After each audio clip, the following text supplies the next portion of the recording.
It's very flimsy. Is this on? Yes, okay. Good morning, everybody. We're going to get started in just a few minutes, so please grab a coffee, grab a pastry. Please take all the pastries. We're not taking them home with us. And if you want an extra one. But please just enjoy, and we'll get started in just 2 or 3 minutes here. Okay?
All right. Good morning, everyone.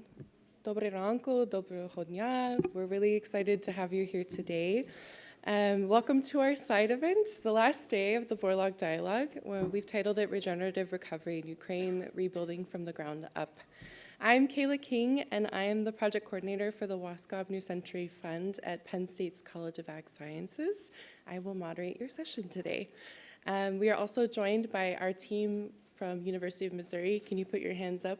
These are our co-collaborators who have made this event possible, and we thank them so much for their partnership. A short request to the audience, please hold your Q&A until the end. We will have some time, so you can start thinking of your questions now. And we'll get started. So as Ukraine works to restore farmland and food systems amid war, soil has become more than the ground beneath us. It takes on the foundational dimensions of resilience, recovery, and future livelihoods. And today, I'm joined by an esteemed group of Ukrainian and global experts who will take a look at a farm-to-table lens, exploring how regenerative ag, ecosystem restoration, and innovative solutions can support that recovery in Ukraine. To begin, I'm really pleased to introduce our opening speakers, Dr. Christopher Daubert, Vice Chancellor and Dean of the College of Ag, Food, and Natural Resources at University of Missouri, followed by our Dean, Dr. Troy Ott, Dean of the College of Agricultural Sciences at Penn State University. Dr. Daubert, I would love to invite you up here to take the podium, and the floor is yours.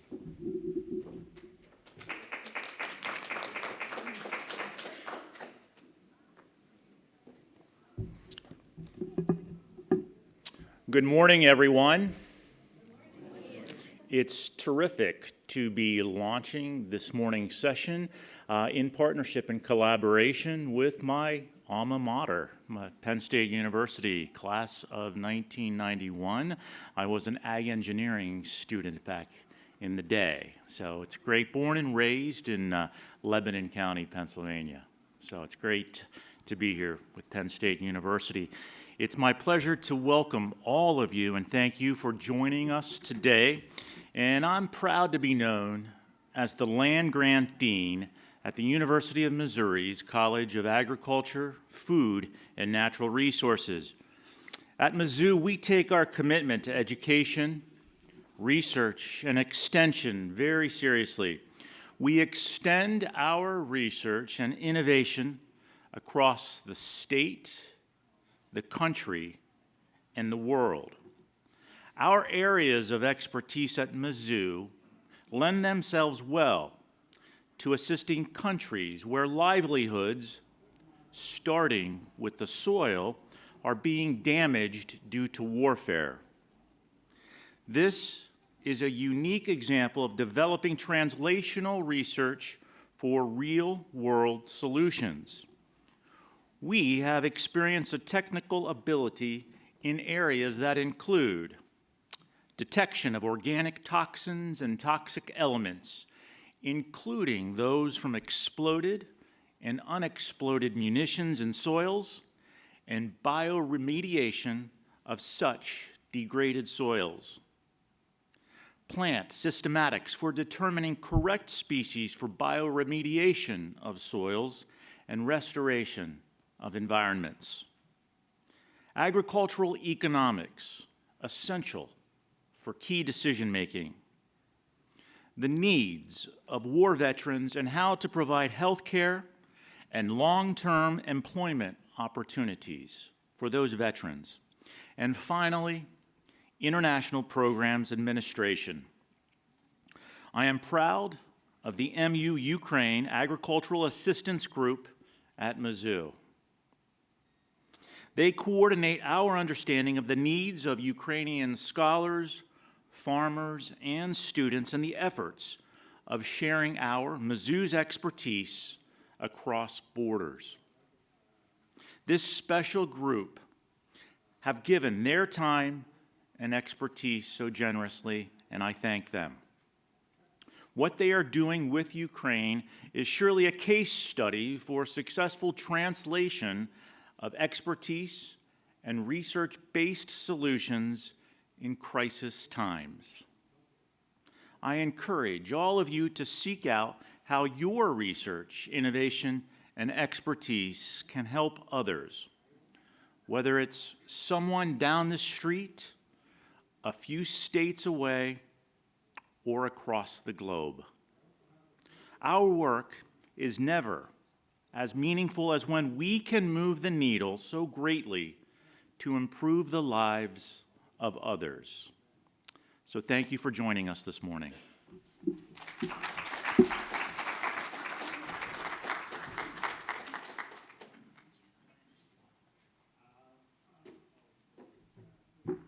All right, thank you so much for those words, Dr. Daubert, and it's great to have another Penn Stater in the room. I think there's quite a few of us here this morning, so it's really nice to see everybody.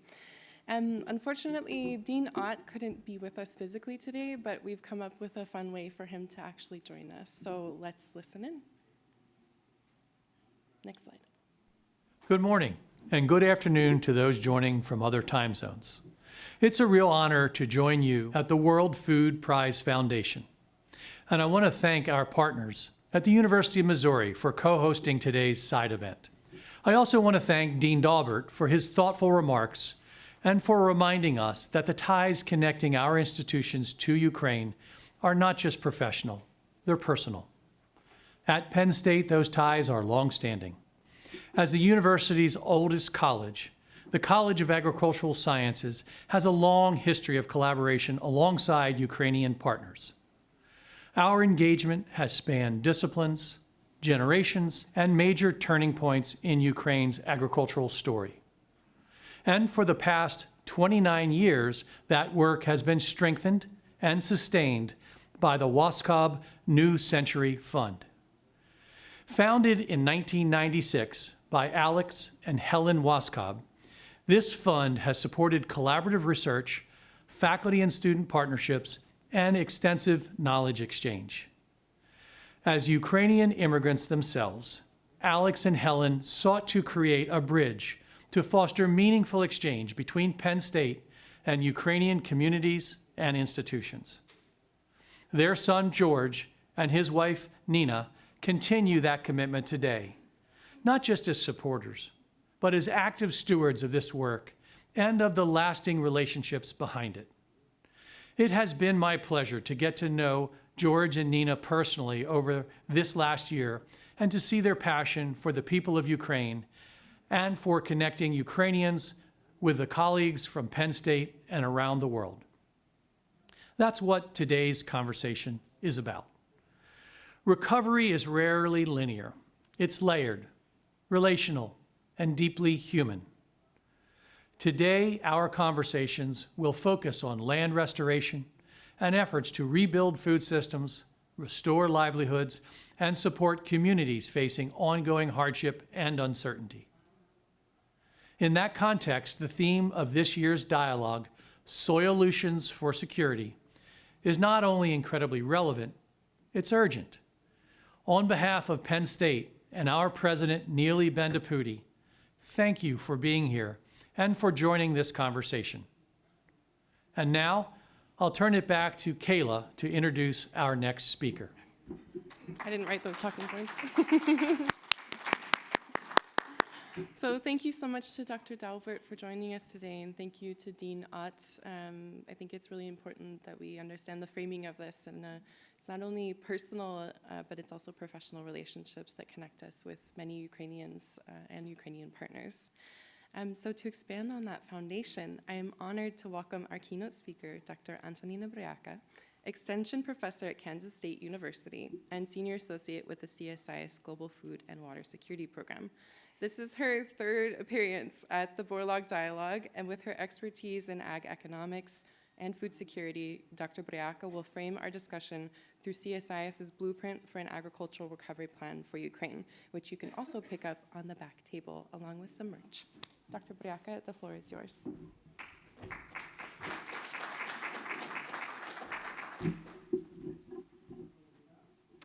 Hello, everyone. We appreciate the opportunity to call attention to the war-related challenges facing Ukraine's agricultural sector and measure for its restoration at the most impactful agricultural event in the world.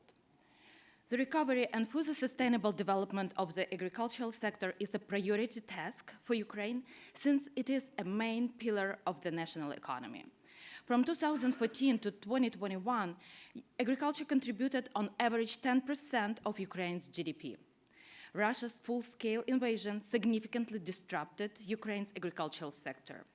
As a result, the value of total agricultural production, as well as agriculture's contribution to Ukraine's GDP, decreased by nearly 23% from 2021 to 2024. Ukraine is a key player of world food trade that ensures global food security, feeding roughly 400 million people annually. In 2021, agricultural exports accounted for $27.7 billion, or 41% of Ukraine's export earnings. During the war, contribution to agriculture to total export revenue increased to about 60%, while its actual value declined. In 2024, despite damages and losses from the war, Ukraine was still the top exporter of sunflower oil and meal, the third largest exporter of rapeseeds, fourth largest exporter of corn and walnuts, fifth largest exporter of barley, and sixth largest exporter of wheat, soybeans, and poultry to global markets. One of the main factors behind such a high level of production and export capacity is the extremely fertile soil.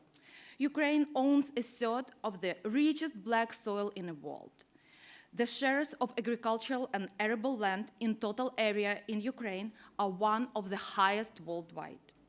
31.7% of the total territory of Ukraine was affected by occupation, mining, and hostilities. As of 2024, the area of Ukraine suitable for conducting economic activity amounted to 48.1 million hectares, including 32.7 million hectares of agricultural land. Some territories were liberated after the mining and non-technical survey and partially returned to cultivation. Ukraine, which has the most productive fertile soil in the world, currently is the most heavily mined country, more than Afghanistan and Syria. Around 13.9 million hectares of land and 1.4 million hectares of water bodies are still at risk of potential contamination by explosive objects and ordnance. The mining is expensive and complex project, requiring application of the highest technical standards. The estimated cost of land clearance for the next 10 years is almost $30 billion. Around 9.8 million hectares of agricultural land requires a technical and non-technical survey, but not all areas are accessible. During 2023-24, only 436,000 hectares of agricultural land was demined. Land loss leads to significant reduction in agricultural production and to financial losses. The direct damage from the war to the agricultural sector amounts to $11.2 billion. Lost machineries and equipment amounts to 58%, followed by destroyed storage facilities and stolen inputs and outputs. Although the greatest damage were recorded in areas affected by ground battles, indirect losses affect agribusinesses throughout Ukraine and amounts to $72.7 billion, including loss of farm income due to lower of foregone production, lower farm gate prices due to export logistic disruption, higher farm production cost due to higher prices of inputs, the cost of land recultivation after demining, the cost of debris removal from destroyed agricultural facilities, and so on. 51% of total losses is attributed to the decrease in annual crop production, such as grain and oilseeds. The total recovery and reconstruction needs in the agricultural sector are estimated to $55.5 billion over 10 years, which includes restoration and replacement of damaged assets while accommodating the Build Back Better principle, support for the sector's long-term recovery and sustainable development by advancing diversification, efficient value chain, climate resilience, and social sustainability. Recovery of Ukraine's agriculture is a complex process that requires a multidisciplinary and coordinated approach across sectors, as well as the attraction of foreign investments. Agricultural recovery priorities can be conditionally divided into urgent, short-term, medium-term, and long-term action, with integration of long-term strategic planning into short-term efforts. Urgent measures for immediate implementation should focus on restoring the basic functions of Ukraine's agriculture and ensuring trade flow. Short-term recommendations emphasize the stabilization and expansion of economic opportunities for both producers and foreign investors in Ukraine's agriculture. Medium-term measures center around the development of an agricultural sector that is sustainable, modernized, and competitive in global markets. And long-term recovery measures aim to culminate in the integration of a climate-resilient, modernized agricultural sector into global agricultural economy. Restoring production, transport, storage, and irrigation infrastructure is the most immediately effective measure to increase productivity and profitability. The recovery of Ukraine's agriculture depends on land demining, environmental restoration, security measures for agricultural areas, and land market development. Initiatives aim to reduce demining costs, accelerate land recultivation, and support farmers in resuming agricultural activities should be expanded.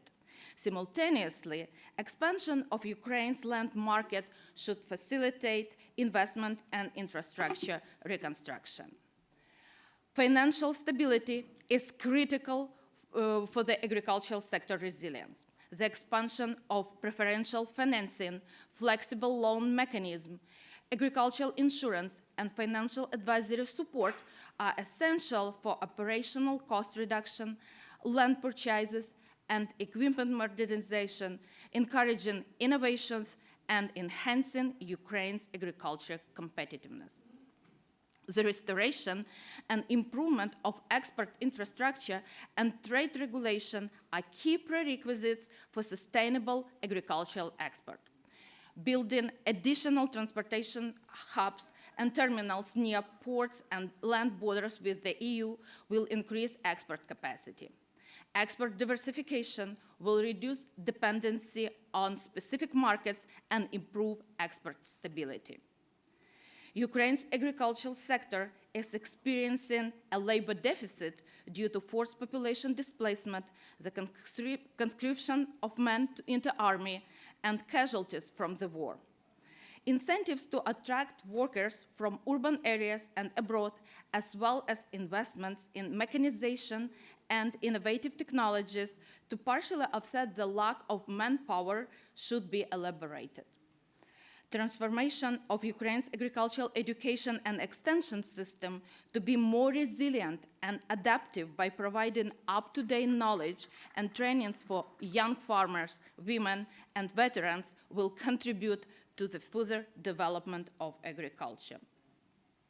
Rural communities and small farmers, who accounts for over 40% of Ukraine's agricultural output, will be essential for Ukraine's post-war recovery and economic resilience. Rural infrastructure rehabilitation, digitalization, cooperative farming models, and improved market access will facilitate sustainable agricultural development. Significant loss in animal population, limited access to veterinary services and medicine during the war aggravated the situation in the livestock sector. However, positive trends in productivity make it promising direction for agricultural sector recovery. Integrating Ukraine's agriculture into the European markets is a strategic priority that requires harmonizing legislation, modernizing infrastructure, and expanding export opportunities. Further efforts should simplify customs procedures, improve quality control, and enhance cooperation with European certification bodies. Expanding international partnership, financial assistance, and farmer education program on eco-friendly technologies and sustainable farming practices will accelerate the adoption of climate-resilient agricultural methods and reduce environmental risks. Development of Ukraine's food processing industry will enhance the country's capacity to export finished, high-value-added food products, increase national budget revenue, improve food self-sufficiency, and further strengthen Ukraine's role as a major global food supplier. The stabilization and modernization of Ukraine's agriculture are essential for the resilience of the national and global food security. The government of Ukraine, in cooperation with numerous international partners, are already implementing many measures aimed at supporting Ukraine's agriculture. But there is still much to be done, which will be discussed at this panel. If you would like to learn more, please download the QR code to the link to the full report. Thank you very much.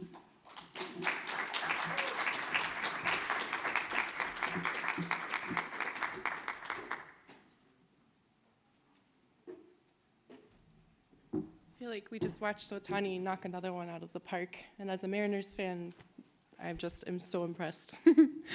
All right, so thank you, Dr. Buryaka, for grounding us in this broader blueprint for Ukraine's ag recovery and the critical role of soil in shaping that pathway forward. And as you said, you can scan the QR code. You've touched on 4 overarching elements that we will discuss further in today's panel. So that's water conservation, mine action, soil remediation, and veteran reintegration into ag spaces in Ukraine. To now bring this into sharper focus, we'll turn to a real-time case study of layered crises and recovery with the aftermath of the Kakhovka Reservoir collapse. We are joined by Mr. Andrew Scanlon, Conservation Team Lead with the Environmental Damage Assessment Project in Ukraine with natureexperts.org. He will share insights into the ecological, agricultural, and community impacts of the ongoing efforts to restore soils and ecosystems in the aftermath of the reservoir collapse. Andrew, the podium is yours.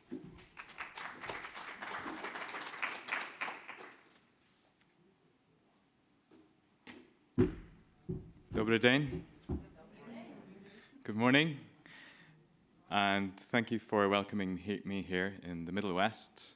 I've just traveled from the Middle East, in Abu Dhabi World Environment Congress, where action on environment in difficult places was also the main theme. Here we're talking about soil solutions or solutions and agriculture, but not to forget not only Ukraine, but the context of other difficult parts of the world in this 2025. I've come before the Middle East to the Middle West from the front line in Ukraine. I'm going back to the front line in Ukraine next week. And I just wanted to try and give you a sense of the realities on the ground for any project, agricultural, environmental, building back better, like Antonia was telling us, and just the challenges that lie ahead for all of us. I'm Irish, but also European Union member country, but I'm also an environmental scientist. I'm actually a geologist, technically. And the real challenges for me, what I've seen from the last 2.5 years that I've spent working in and with Ukraine, is in the front lines. And the front line doesn't just mean towards the Holy Mountain in the east of the country or down in the south, but really the front line thematically, technically, in all aspects of that country. You do hear a lot in Europe at the moment of discussions about whether the west of Ukraine is a lot easier towards the border with Poland here, but actually the whole country is very much in conflict, and so the front line is the whole country. I've been working and traveling in these 6 areas. Today we're going to talk about the very well-known case study of Kakhovka, which when it was under Russian control, was blown up 2023. And some of the impacts of that, but particularly zooming down to a 12,000 hectare site called Kamyanske Sich, a very famous historical, cultural, natural, agricultural area. agro-expert. One of our team members are here, Vitaly, Paul, the rest of the team in Ukraine, and most of them on the front lines. Next slide, please. Okay. This is just on the shores of the Kakhovka and the Kamyanska Sich area. Just a very interesting person on the far right-hand side is Director Skorik. He's the park director, Kamyanska Sich, works for the government. This gentleman was captured in the early days of the war, 2022. Spent quite a bit of time as a prisoner. Managed to escape one day, swam across the river in the middle of the night. It was a Friday, and he was back at work on the Monday. You wouldn't find that in the European Union countries, but just to give you an idea, when you hear often about just how brave Ukraine is, these are individuals working for the government, agriculture, Department of Environment, State Environmental Inspectorate, the State Emergency Services teams, many of whom haven't had any time off since February 2022. And here we are heading into 2026. I was working initially, I'm a geologist, but I've done a lot of work with GIS, Geographic Information Science, Geographic Information Systems, projects like EcoDozor, which is a system to collect the environmental damage that has taken place in that country. Agriculture is part of the environment, impacts on climate emissions, soil, urban, rural. Huge problem with EcoDozor was the amount of damage is so intense that without working with pretty up-to-date cloud-based systems, you just can't measure the damage. It's a moving target. And the kind of assessments that are needed for agricultural planning or for environmental planning are substantially different from the types of environmental assessments that are needed in court, whether it's a war crime or whether it's a pure technical assessment. So more journalistic projects like EcoDozor are not sufficient in terms of really intensive environmental, agricultural, rural damage assessments that can then be used for, as Antonio was saying, BBB, build back better, and thinking about the future. You need pretty forensic information. How do you get forensic information when 30% of the country is in active, brutal conflict? We actually have, from mining, not demining, environmental sciences, agricultural sciences, hundreds of years of science for action, applied science. We have institutions known as universities, tech colleges, ag colleges, state colleges, universities that can provide the science support, but it actually needs to be fit for purpose in a war zone. Because there is a lot of discussion at the moment about innovation and technology, but it's only really going to be useful if it improves the decision-making for the staff on the ground. Whether they're farmers, some of the biggest farms in the world, environmental scientists, mayors of cities, rural development experts, government, non-profit, and universities. This is a particular project we're working on where we try to deploy the technologies as simple as possible, but using the wonders of modern technology to connect with universities and partners in safer parts of Ukraine, but also internationally. And whether it's soil science, water, air, radionuclides, Ukraine is also a nuclear country, so it starts to get pretty complicated pretty quickly. And in the last 4 years, particularly legacies of war, which is a really good term. It's not just landmines. Legacies of war potentially are toxic or hazardous and need to be dealt with in a very special way. Zooming into this 180-kilometer long reservoir, which is no more, Kakhovka. It had three main purposes: power, electricity, navigation, to make the 180 kilometers, or I guess about 120 miles of river navigable, but then also irrigation. So amazing, even in these days in Ukraine, debates going on with European Union accession, global targets for Ukraine. Should we restore this dam? What's the value of the reservoir itself? What's the value of this 180 by 20 mile swathe of the Great Meadow, one of the great ecoregions of the world? Red is highly dangerous, and everything else is just pretty dangerous. We've lost ourselves, myself directly, a couple of staff killed this year. The state emergency services teams lose staff on a weekly basis killed, injured, and even colleagues working in demining, clearing landmines, suffer on a daily basis. That's just physical, but there's also, of course, trauma, post-trauma, and the effect on the population, but also the effect on the emergency services workers. We try not to get paralyzed. All Ukrainians certainly teach me how to be positive, even in very troublesome times. And we try to have solutions. So what we've been working on is not getting paralyzed. I see Heidi there as well. Not getting paralyzed for the last 20 years, 30 years. And this is what we call a trinity of action. You know it's a trinity, it's an Irish trinity because there's 5 parts to the trinity. So it's environment, but we're really trying to broaden the term. We don't talk about climate change or any terms that might be triggering, but action on environment, green economy, Green New Deal. Agriculture, we're particularly looking for a niche, so it's regenerative approaches to agriculture. Build Back Better. War hazards and legacies. The physical ones are well known. They're not always well mapped, but we know how to deal with them.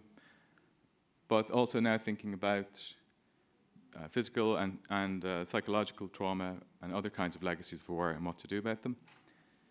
The EU accession is a big issue for Ukraine. It's a track that Ukraine is on, so is Moldova. And in terms of just hard cash, it's about 40 billion euros a year, and that's non-military support. So this is a huge opportunity then to try and access that kind of resources. But to do that, you need good technical projects from the ground. Global agreements, the 3 big ones, the land, the biodiversity, and the climate agreements. Ukraine has signed up to these agreements and other agreements. Opportunities there for a country in conflict. Coming down to Kamianska Sich, 12,000 hectares area on the side of the reservoir.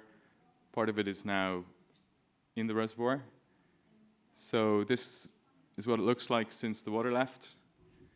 You've got all kinds of impact craters all over the place. So in Europe at the moment, we're talking a lot about rewilding and building ponds on farms and how farms can be refarmed as green farms. Pool building in Ukraine context is a lot different because you have craters all over the place that are, believe it or not, filling up with nature, wildlife, plants, but of course still full of toxics. This is an example of what happens when a 70-year water source is no longer there. It's 2023. This is a sunflower crop and a massive amount of farmland now below what was the reservoir, no longer available, doesn't have water available anymore, and big decisions are needed in terms of what happens to that land. It doesn't work without irrigation.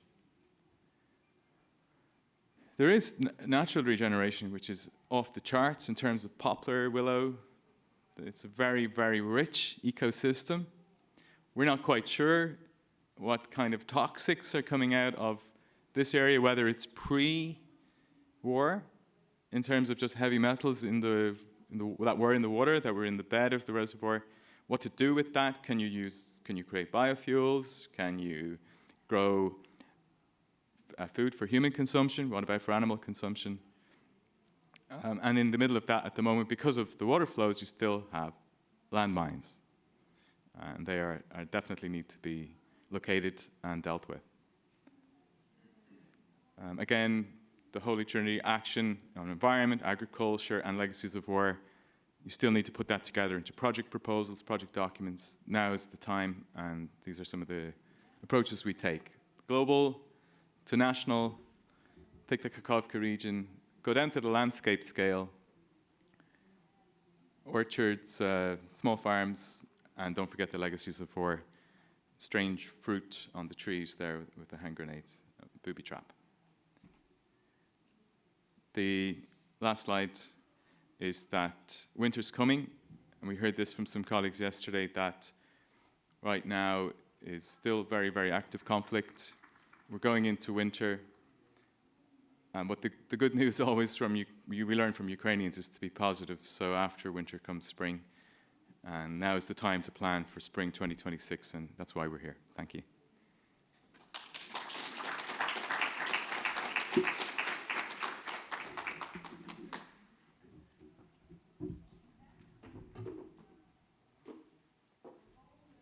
Okay, thank you so much, Andrew, for setting this very important contextualization and scene with a real-time experience. And we're going to hear many more real-time experiences today, so we call this a case study, but in reality, all of these lived experiences can be considered case studies today, so I invite you to really listen and hear these.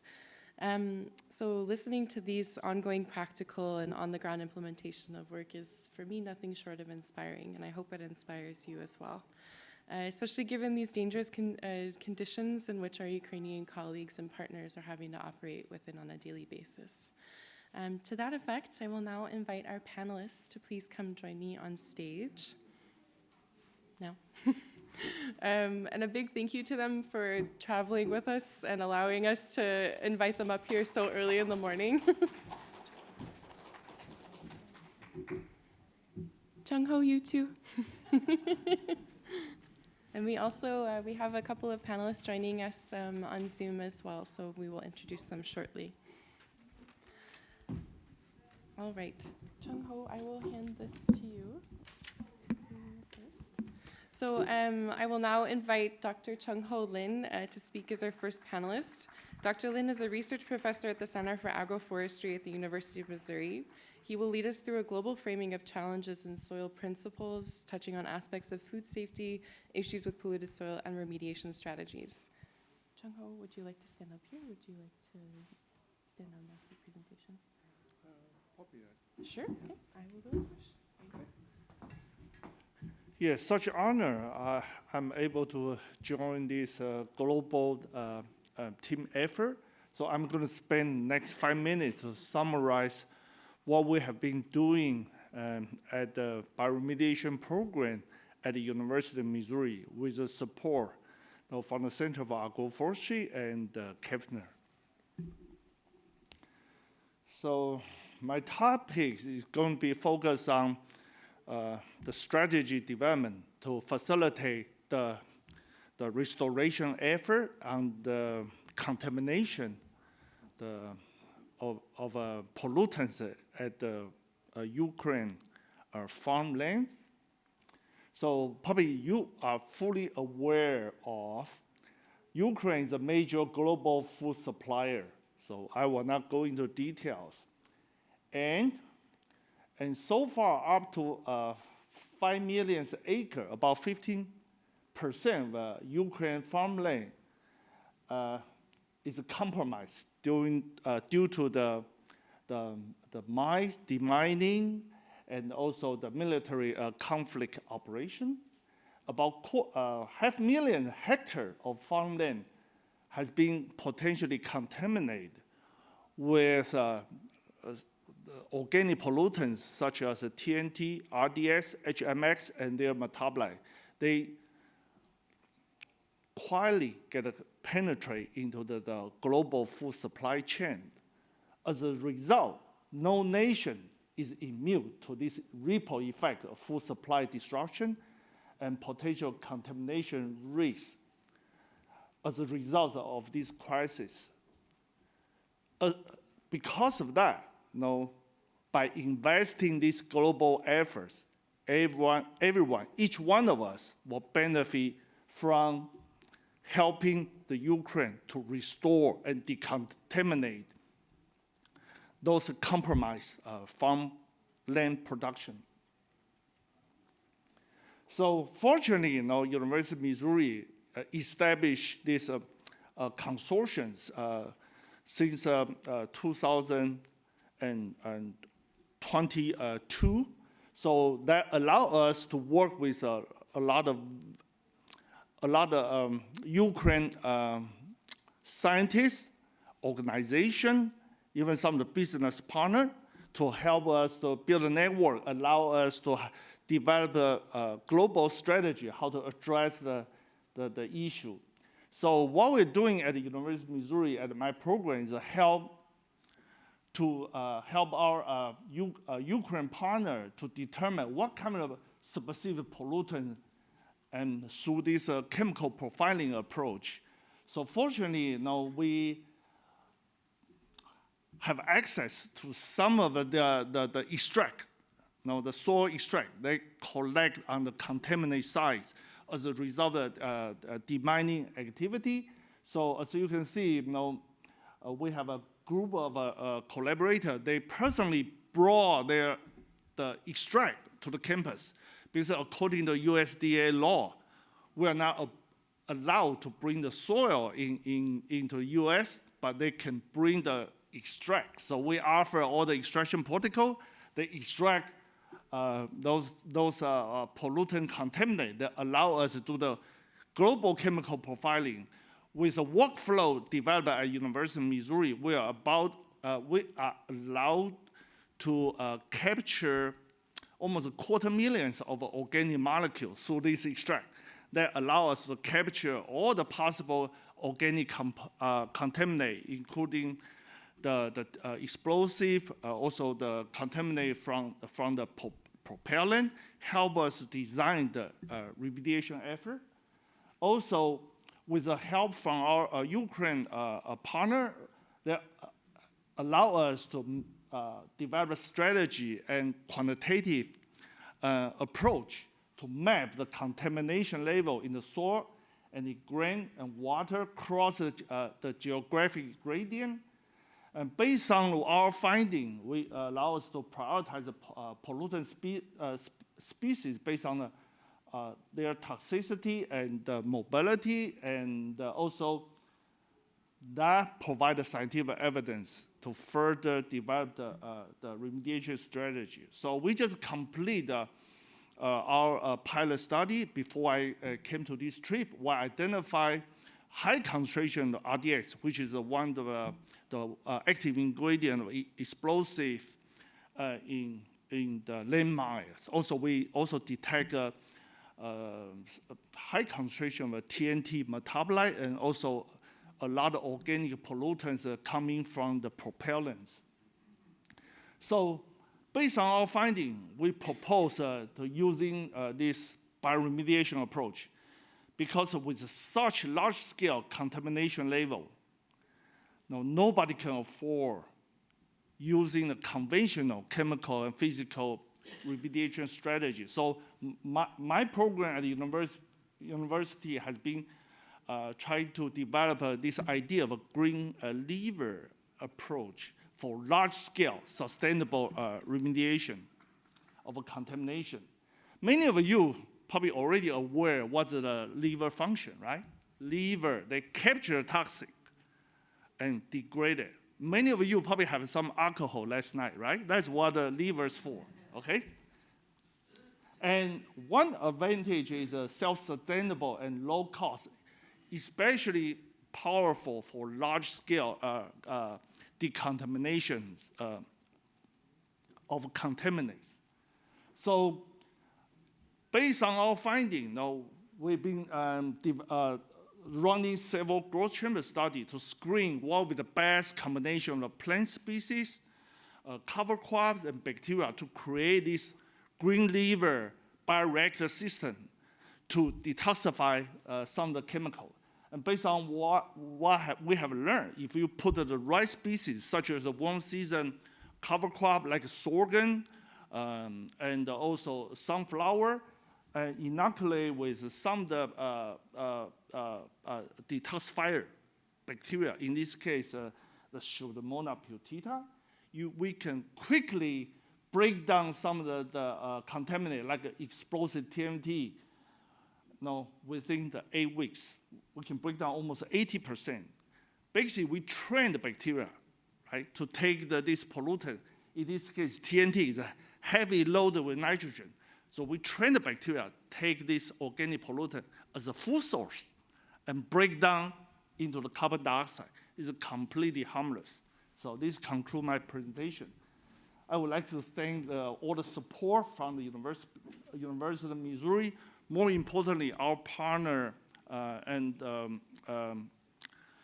Ukraine. Now, without them, we won't have access to this very, very, very valuable sample to help us to develop the strategy and quantify those pollutants and figure out what would be the best economically viable and effective approach for the long-term restoration of Ukraine.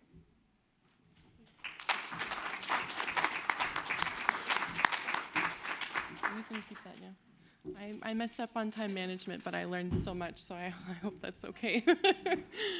Thank you so much, Chung Ho. This has been such a clear tie with Antonina and Andrew's discussions, and especially as demonstrated with the case study that Andrew has just shared. So I will also dive into this a little bit more with the panel today. But now I will invite Dr. Ludmila Kuzmich to speak as our second panelist. Dr. Kuzmich is a chief researcher for the Institute of Water Problems and Land Reclamation at the National Academy of Agrarian Sciences of Ukraine. Say that 5 times fast. She will steer us into the contextualized situation of water conservation and soil remediation at scale in Ukraine, and her work has also touched on institutional damage and assessments related to water. Ludmila, the floor is yours. Thank you, Kayla, for introducing me. Привет. Good morning, dear colleagues and friends. I will tell today about water conservation, especially rebuilding resilient water and soil systems for Ukraine's food security. Let me introduce one more time. My main home institution is the Institute of Water Problems and Land Reclamation of the National Academy of Agrarian Sciences of Ukraine, and also I'm a professor at the Kherson Agrarian and Economic University. It's closely nearby Kakhovka Reservoir, and lately I was invited to Brazil, to Federal University of Paraná State, and I'm honored to be there to have some development and experience because of Brazil is a top leader in agriculture producing, and I came here from Curitiba. In Ukraine, food security starts with water. It's a fact. Our agriculture critically depends on water availability and management. But Ukraine ranks 125th among 181 countries in freshwater resources. Only 1,200 cubic meters per person per year, among the lowest in Europe. By 2030, reduced water availability could cause a 20% drop in grain production. It's about 12 million tons lost.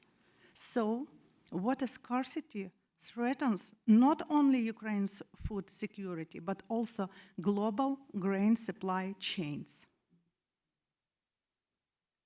Science shows us the urgency. By 2100, more than 70% of Ukraine's territory may face chronic moisture deficit, reaching 700 millimeters annually in the south. At the same time, 72% of irrigation infrastructure is obsolete or damaged. Still, new reforms such as water user organizations, a new water law, and the post-war water strategy bring us hope. They aim to integrate local participation, size-based governments, and European Union water policies. Before the war, agriculture made up 15% of GDP and 20% of exports. Ukraine had 5.4 million hectares of reclaimed land. It's about 3 million of drainage lands and about of 3 million irrigation lands. And now, overlapping crises threaten this foundation. It's war destruction of canal and reservoirs, outdated Soviet-era systems, and climate war increased aridity. It's about almost half of degree Celsius per decade. Ukraine's resilience stands at a crossroads between degradation and transformation.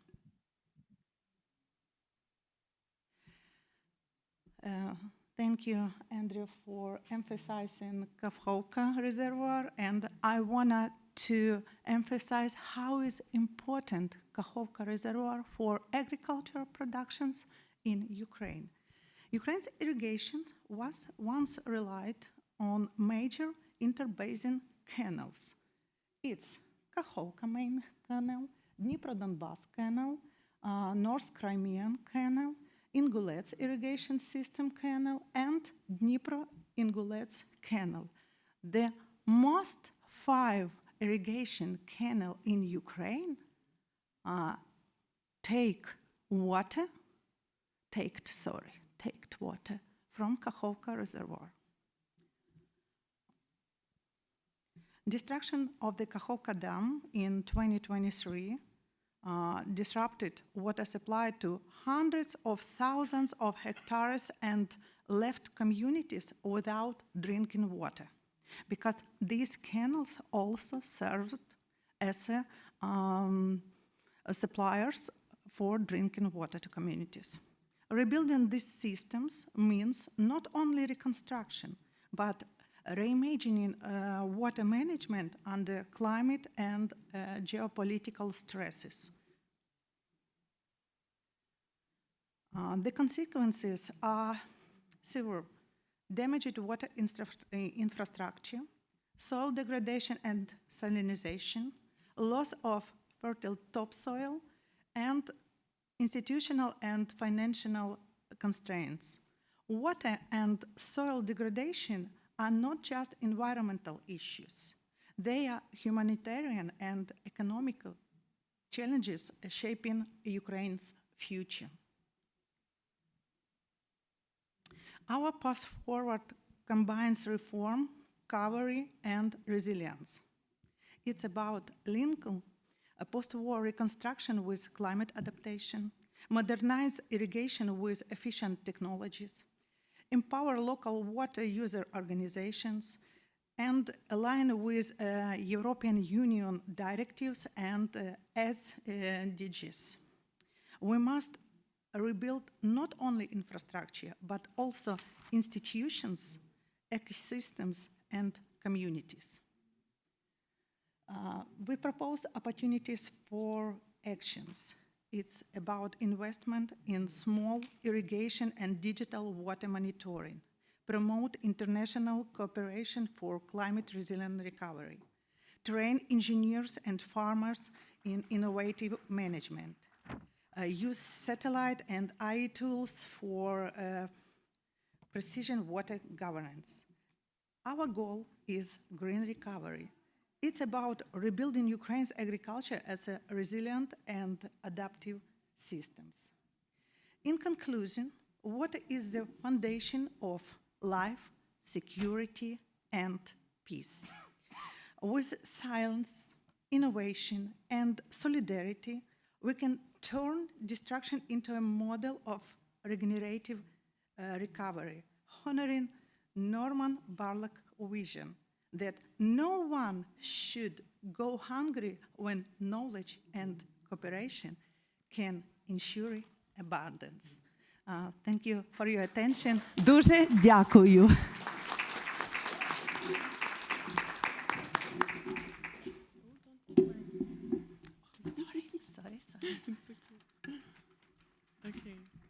Thank you so much, Ludmila. This has been really fascinating, and I've also learned a lot, so I hope everyone else has taken something away as well.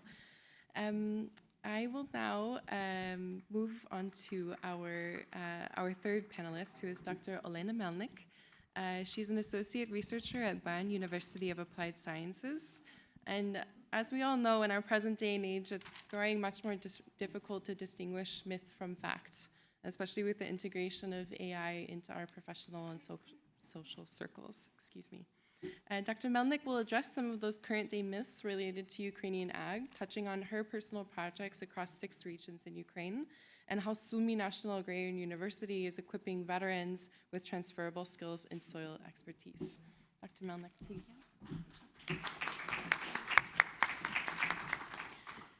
Dear conveners, thank you so much for inviting me to participate in such an amazing event and being able to share my private story and the story of a small university located very close to Russia border, just in 20 kilometers from Russia border, that is suffering every day and several times already been damaged. And I want to tell the story of resilience of people who really contribute and who are so brave that they are not leaving their university. They work hardly daily to contribute to recovery of our agriculture, and how small university can really make a difference.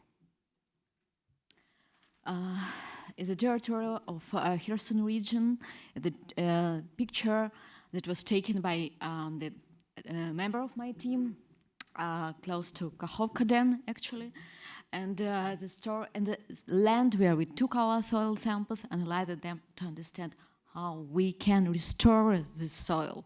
This soil looks like, this area looks like very deserted, but we, as a scientist, we have to develop these remediation techniques to get our soil back. So, and a bit about me, who I am and what I am doing. When the war started, I was working as head of the International Projects Division at Sumy National Agrarian University, and having a background in agriculture and environment protection. For sure, I always emphasize and I always kind of try to put all my efforts into environmental projects about sustainability, climate change, energy security. And when the war started, I had to flee the country with 2 of my children because the war, with the onset of the war, we were located too close, and it was too dangerous for us to keep staying in Ukraine. But since that time, I know one day I was not in contact with my team from Ukraine. Every day we keep informing each other, we try to research, develop our new cooperations, and when the war started, when I finally ended up in Switzerland, and I started working for ATH Zurich, I tried to create this network of like-minded people from around the world, from Switzerland, from the UK, Austria, Germany, just to France, to raise this awareness, and not just to raise awareness about what's going on in Ukraine, but just to collect experience, worldwide experience, and to raise our knowledge on what happened in France after the First World War, when they still have these areas there where the grass doesn't grow, and to unite experience from Croatia, from former Yugoslavia country, how they managed to develop to get back the agricultural soil. And since the first day of my life in Switzerland, I was contacted by my university, and they said, farmer came to us and asked us if their land, if their soil is still safe, because we are mostly cooperating with small and medium farmers, and they didn't know what's going on, because in the morning they wake up and they went to their lands, and they saw these trenches, craters left by missiles, left by drones, by artillery shots, and they mostly feed their own families or local communities, and they asked us if it's still safe, is it not penetrate to our food, not create dangers, not threaten our health. And I started looking whom we can ask, whom we can cooperate with. And we started from nothing, having no fundings, nothing. And now I can say that we already, for 3 years, we have raised more than $1,700,000 for our projects. And it's like first my task is to create global cooperation, to rise and to create this capacity for Ukrainians university and understanding how we can cooperate with the best prominent universities around the world. And as academic, as we said, more than 20 years of experience in teaching, I try to raise awareness about the different publics. I mean, I had a stage on the best universities around the world, in Switzerland, in the UK, in Japan, and I also work with local communities in the rural areas. Whenever I'm invited, I try to tell about what's going on in Ukraine and how every person can contribute, can help Ukrainians. And unfortunately, there are a lot of misinformation about Ukrainian agriculture. It's like the second front of the war, informational war. You know what is in Poland sometimes, farmers are not very happy with cheap agricultural fruit. Russia also, they try to spread misinformation about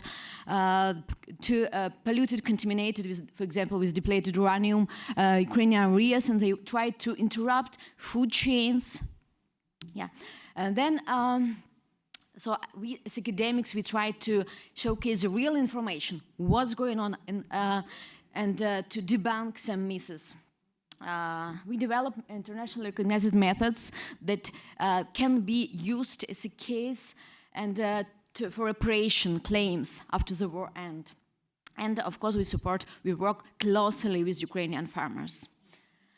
So who is my team? My team consists of 3 institutions, 2 universities in Kherson, in Sumy. It's universities located very close to Russia border, for you to understand, and previously were occupied and then liberated.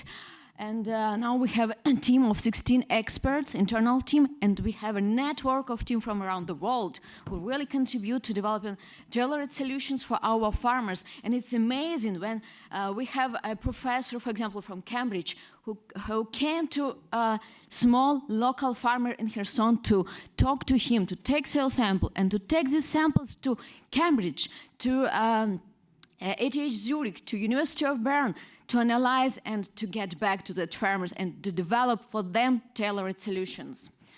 And we collaborate,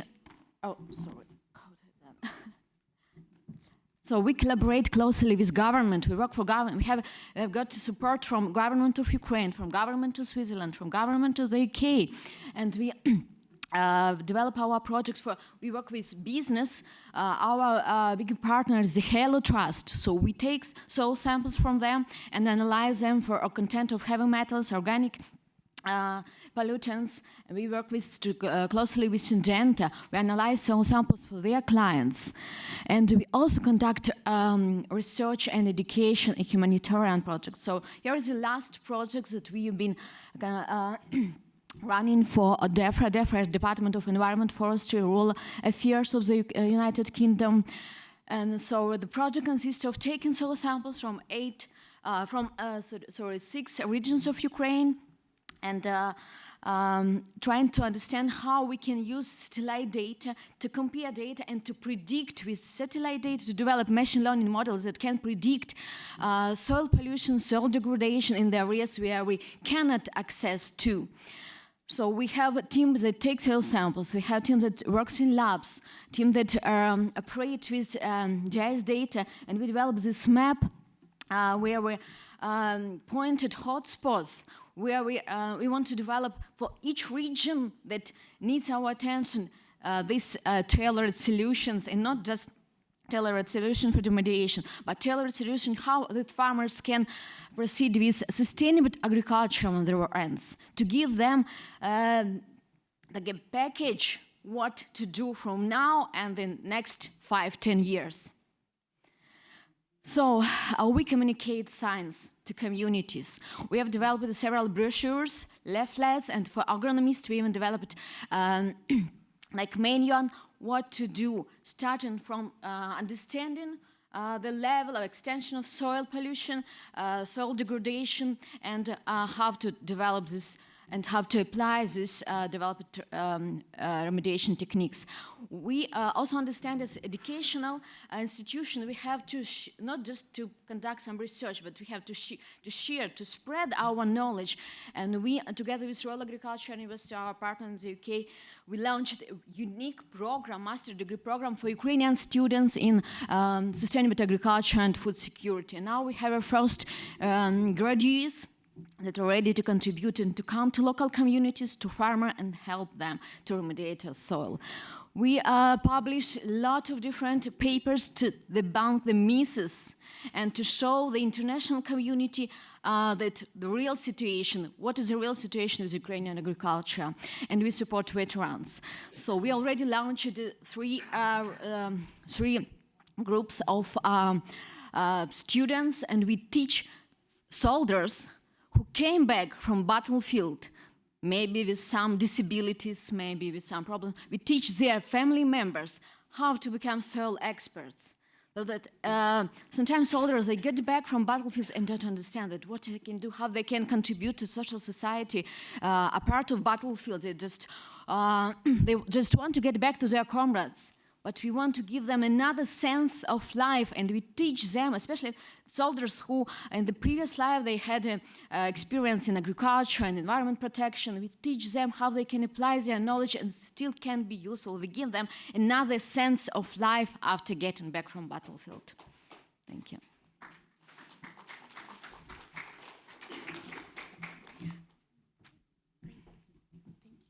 Thank you, Elena. And we'll have more time to dive into this on the panel, because I think the whole audience, and myself included, wants to hear a little bit more about that. But at this point, I will ask our wonderful AV team if they can pull up the Zoom to show our colleagues who are coming in from Bielec Cerkva. Dr. Pakhomova is an associate professor, and she joins us from Bielec Cerkva National Agrarian University in Ukraine, accompanied by her colleague, Dr. Alexander Bonkovsky, head of the International Center of Education, Research, and Investments, also at Bielec Cerkva National Agrarian University. Similar to the program that Elena has just described at Sumy National Agrarian University, Bielec Cerkva is also actively equipping veterans with transferable skills to reintegrate into society in Ukraine. Dr. Pakhomova will lead us through these opportunities, touching on different aspects of soil-related occupations for veterans and the data that guides this program to support them. And I apologize, Dr. Pakhomova, I'm going to have to ask you to be a little more brief so that we can dive into our panel. The floor is yours, and please let me know when to progress to the next slide. Hello, everyone. It's a pleasure to be here today virtually. I'm Anna Pakhomova from Bielec Cerkva National Agrarian University. It's Kyiv region. I'm a chief of Veteran Development Center, and now we will talk about role of veterans in the recovery and development of Ukrainian's agriculture sector. Next slide, please.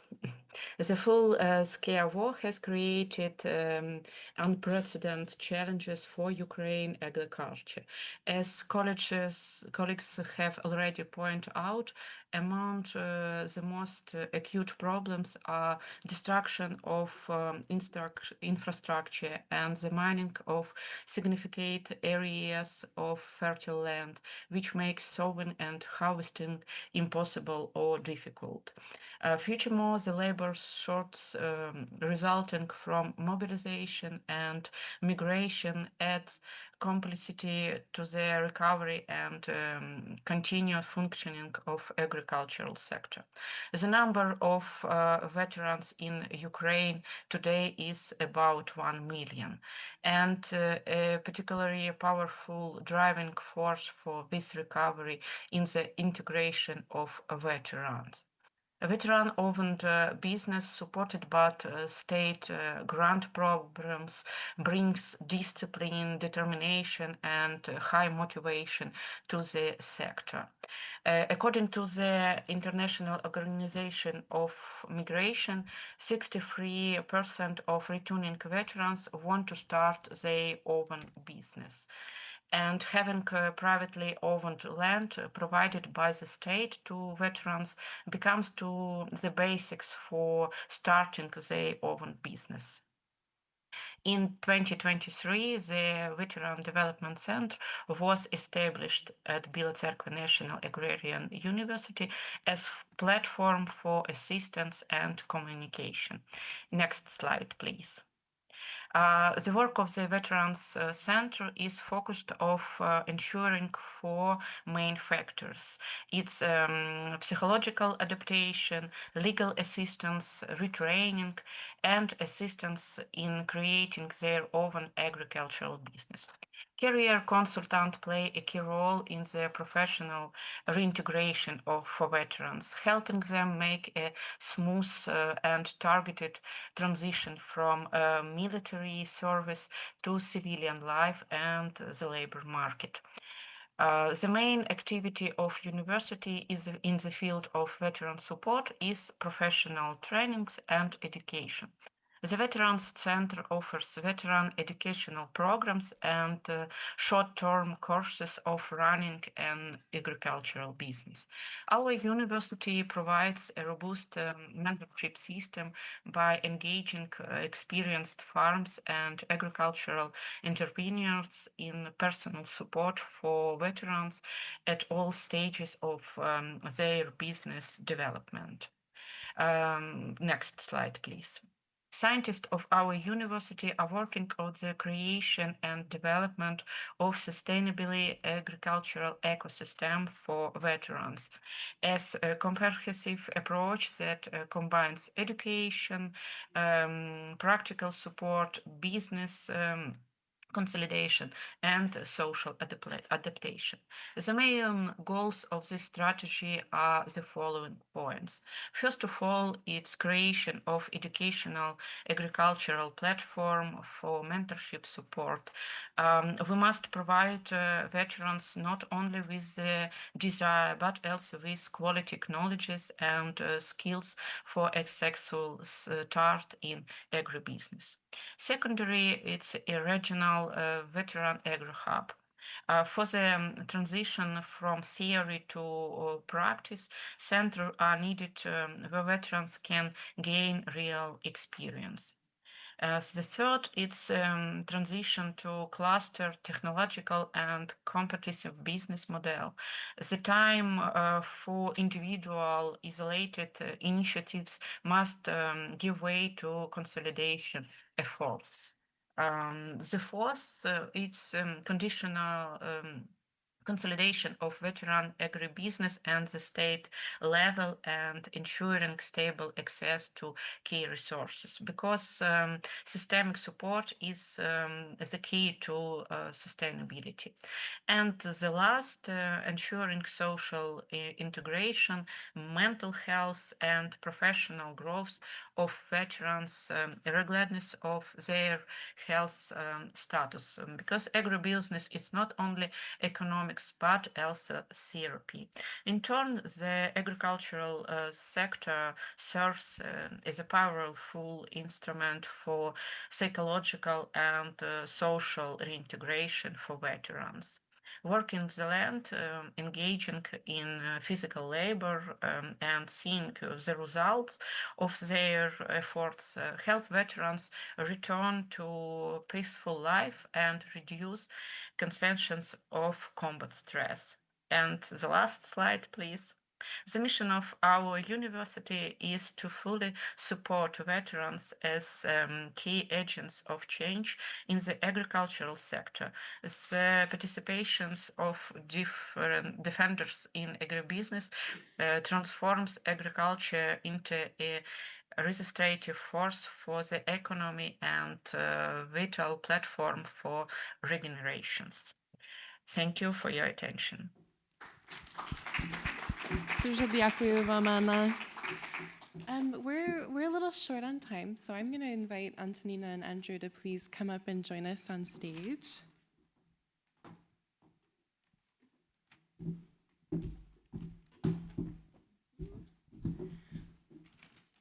So we've heard quite a few different topics and themes today, and I kind of want to drill down into the policy side of things, because that's who I am. And I also want us to leave the room with some ideas about long-term actions. We've been hearing a lot about partnerships, about security, food security, looking at national security this week. And I know that the theme is solutions for security this year. So we've heard a lot about soil today, but I think that we also need to kind of reframe and identify what we can take away from this talk, because everybody needs a nugget to walk out with. So I'm going to ask a two-part question to the panel to start, and please, everybody has a microphone, so speak as you will. But I will ask you to keep it a little briefer so that we can get through a few.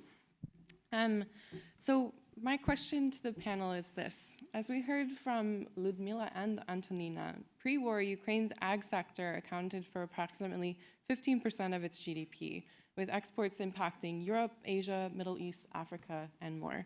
A serious breadbasket that many still rely upon today. The war's impact has been severe, to say the very least, and as we saw with Antonina, we are seeing a cumulative loss estimated at $72 billion since 2022. After hearing so many aspects of these technical expertises, I am really wondering, how do we balance these competing interests? The Borlaug Dialogue's theme this year, of course, is solutions for security, so I'm going to be a pest and ask, what comes first? Soil, water, people? And how should policymakers go about making these decisions? What are your recommendations? Over to the panel. Can I? It cannot be isolated. Everything is complex and everything needs to be organized together. You cannot work only with soil or water or veterans or in improving production. It's complex of all types of solutions. So that's why all organizations, domestically and abroad, and all our international partners, I believe, should collaborate very close on making this very clear roadmap, how to improve, how to rebuild, and how to make Ukraine more competitive on a global market, and help Ukraine to develop the sustainable agriculture for future generations as well. I just want to add a couple of words. I absolutely agree with Antonina, and I want to say that to improve our soil resilience of our farmers and to take over the problem with our water safety, we have no time to wait. We have to start all this process of rebuilding already now. And you know, I had a chance to talk sometimes to governments of different countries.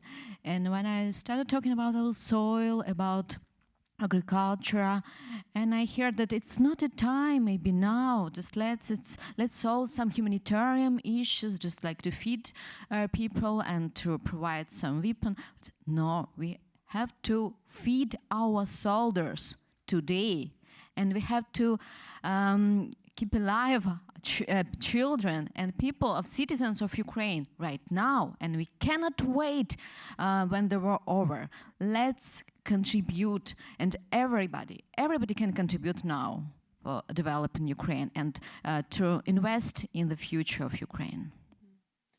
I think we've been hearing a lot about humanitarian development nexus this week, at least I have within the discussions, and that's also something to consider, is that there's a lot of implication and responsibility in humanitarianism, but we can't forget that all of these things are also continuously ongoing, not even in the background, but in continuity with humanitarianism.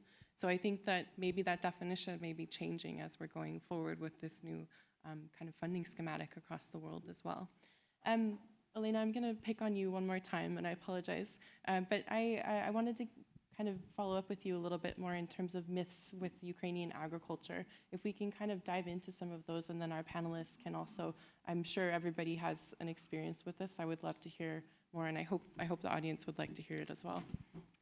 Yeah, so recently I published, so it's under consideration now, but it will be published. So I wanted, my idea, yes, was just to provide with you this publication, but maybe afterwards I will provide conveyors. So the three main myths that now circling around Ukraine. The first, the soil in Ukraine is so contaminated that the biggest part of Ukrainian soil should be withdrawn after the war end from the agriculture. But as the previous speaker said, that agriculture is an important revenue that we could historically rely on. And if we withdraw the huge territories, so how can we restore our economy? So we cannot, and we have to debunk. And now what we are doing is really to understand the state of the soil.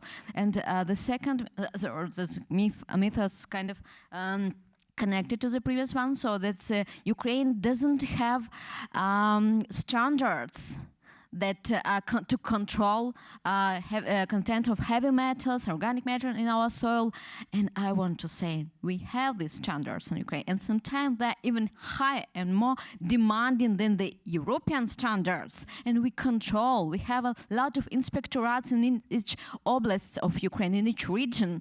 And these inspectors that go to each field control, and they help us and the academia, and we contribute to keep controlling what's going on with our soil, if it's still safe and if we still can use it. And then another myth that Ukrainian agriculture is in a deep recession. So, and it's to rebuild it, to restore it, we will need like 10, 20 years. No, our farmers are so resilient. And it's in the morning there, for example, his farmland was shooted, and already afternoon, they come out and they seed, they harvest their farmlands. They're so resilient that they can teach people around the world what resilience it is. And so it's kind of the main myths that we are trying to debunk. And there are a lot of myths that, for example, about the concentration of depleted uranium in Ukrainian soil. So just to prevent and to disrupt this food chain export to the European Union. So with our idea, it's academics, just to showcase the real picture of what's going on. And yes, really, we will have some contaminated spots. But it's these contaminated spots that have to be monitored, have to be invested money in them, just to, like for chemical washing, for phytoremediation, other techniques. But the main areas is still arable, and we still can rely on our soil to feed our population and population of other countries. Because I don't know if you know, but population of Ukraine before the war started was a bit more than 40 millions. But we fed 400 million people around the world, 10-fold more than our population. Yeah, exactly. Anybody else on the panel have a comment in this capacity? Yes. Your mics are live. Yes, I would like to share my thought. I think the most successful remediation project actually is driven by the financial incentive for long term. If we heavily rely on the government subsidy program, it won't last long. So we should address the financial return for the producer, for the farmer, also how you restore the value of the land by cleaning up the site, also minimize the global exposure, this possible contaminants through this global supply chain. If we can highlight this, probably we can create this like a financial driven system that is self-sustainable, and also in long run, it could really help to restore the Ukraine contaminated site, using this like a financial incentive-driven approach. That's my perspective. Yes, I have just a little comment from my experience.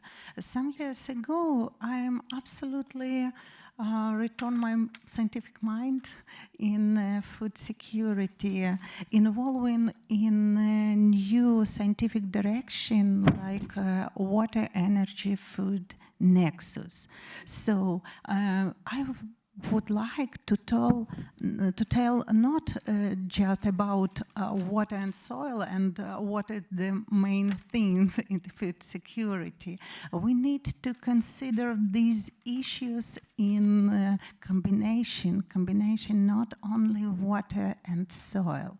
We need to consider and not forget about energy. And the Ukrainian experience shows brightly this combination. Thank you.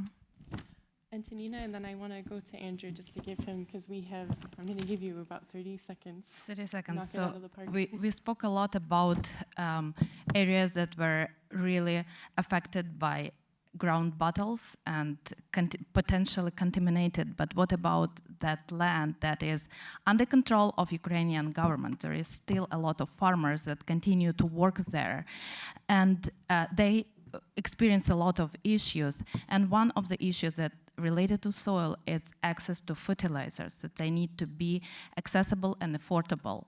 And if farmers would not apply and continue apply norms that is supposed to be into the soil, the fertility of soil will go down. And we need to support those farmers that work on the area that is under control of Ukraine right now, to support them and increase their yields to continue feed, as Elena said, people. I agree. That's a really interesting point. And I'm so sorry, we're short on time. I would love to seriously listen to this the whole day. But Andrew, I want to come to you, because you've traveled probably more extensively than quite a few of us in the room.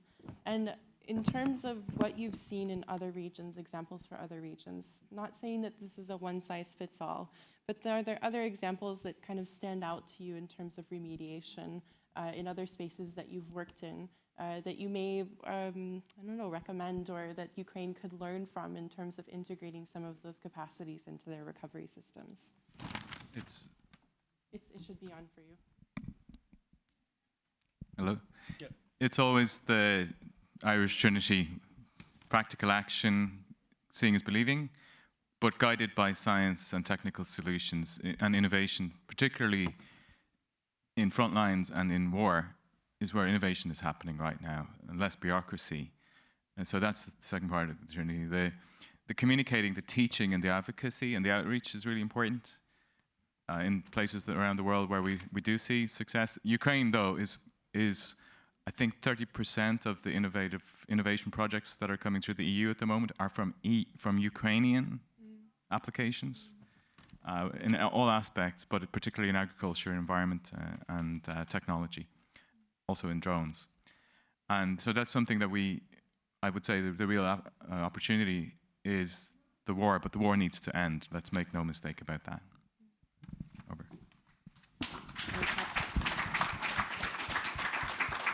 And not to forget, Anna, online, I see you, and I was just wanting to ask you, so I wanted to dive a little bit more into Veterans Affairs, and a follow-up question to you is, we've heard a lot about this from Olena with Sumi, and also with you with Bilet Zarkva, and I'm just really kind of curious to expand more on how these programs reshape the community identity and what you're seeing in Ukraine, and as well as if there could be a potential for a network of these types of programs across Ukraine for universities to collaborate on. Over to you. Анна, чутно? Ви зрозуміли питання? Так. Да. Я буду просити вас про допомогу. Питання колаборації між різними університетами є доцільним сьогодні. Створюються різні міждисциплінарні, міжуніверситетські програми для навчання ветеранів саме аграрному бізнесу. І це тільки початок для подальшої великої співпраці. We do have collaboration with our other universities in Ukraine, and also agrarian universities, and also in the sphere of agriculture and the humanitarian aspects. And this is only just the beginning of this process. Okay, thank you so much. Oh, Anna, are you continuing? My apologies. No, thank you. Okay. Дуже дякую вам, Anna і Олександр. At this time, I've lied to the audience, and we don't have the time for a Q&A now, but I will invite you all to please collaborate with our amazing panelists. They are I'm volunteering their time now, but they're such incredible people, and it would be a tremendous waste to not be able to collaborate with them in person. But I will now, looking at the AV team, I know we're over time, but I will now invite my colleague from University of Missouri to the stage, and he will be giving our closing remarks. This is Dr. Lejic Vissant. He's a plant systematist and medicinal plant scientist, and he has the pleasure to finalize this session. Over to you. Thank you. To move this forward, I will go. There we go. So, closing remarks. I just want to thank, first of all, the two deans who are involved, kind of in the background, you could say, but a lot of encouraging support. Dean Dorbert from MU and Dean Ott from PSU at Penn State University. Also, thank you to Kayla, and she's Kayla King, but we call her Queen Kayla, because she's pulled together a big program, lots of international connections, etc. You can see this is a huge challenge. I like to call it an opportunity, but that's maybe not what everybody calls it. I wanted to try and pull together a word that you could take away with you to help you remember what has been shared here, because a lot has been shared. But before I share that word, which is down there, you'll see recover, I want to thank our speakers for the time they've spent on generating, being creative in this time. It is phenomenal, and it's almost emotional, you could say, that they've been creative like this, trying to be forward-looking and looking for light rather than darkness. So this word recover kind of captures what I kind of synthesized with a bit of help from AI. One word that kind of captures the breadth of what they've shared with us. So the first R is for regenerative recovery, and there's a whole lot more text there.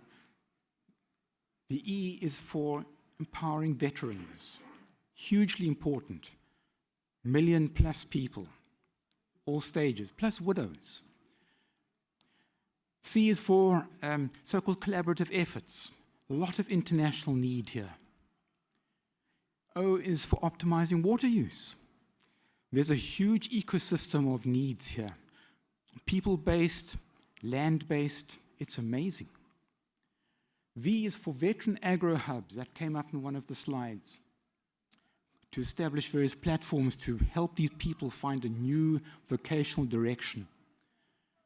And the E here is for education and training, huge field again. And the last letter R is for developing resilient systems. So the word recover, just like you need to recover after this conference time, remember that word for yourself and think about what it means for the people living and working on this huge opportunity, challenge though, with perseverance dealing with Ukraine.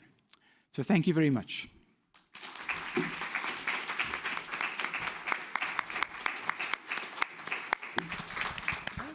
And I will close the session. Thank you so much for joining us this morning, and coffee and pastries in the back.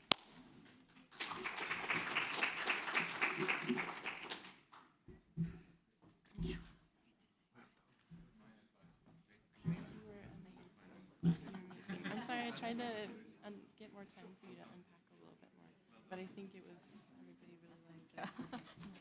Oh my God.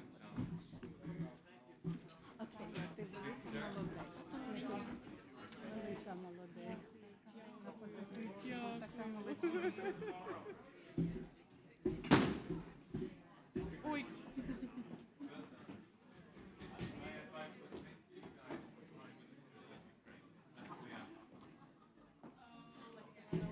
You knocked it out of the park, Madame, with your opening. That was just incredible. I think it set the stage so well. It was amazing. Oh, thank you, darling. I was trying to keep time. You were perfect. Perfect. It's just everybody else on the panel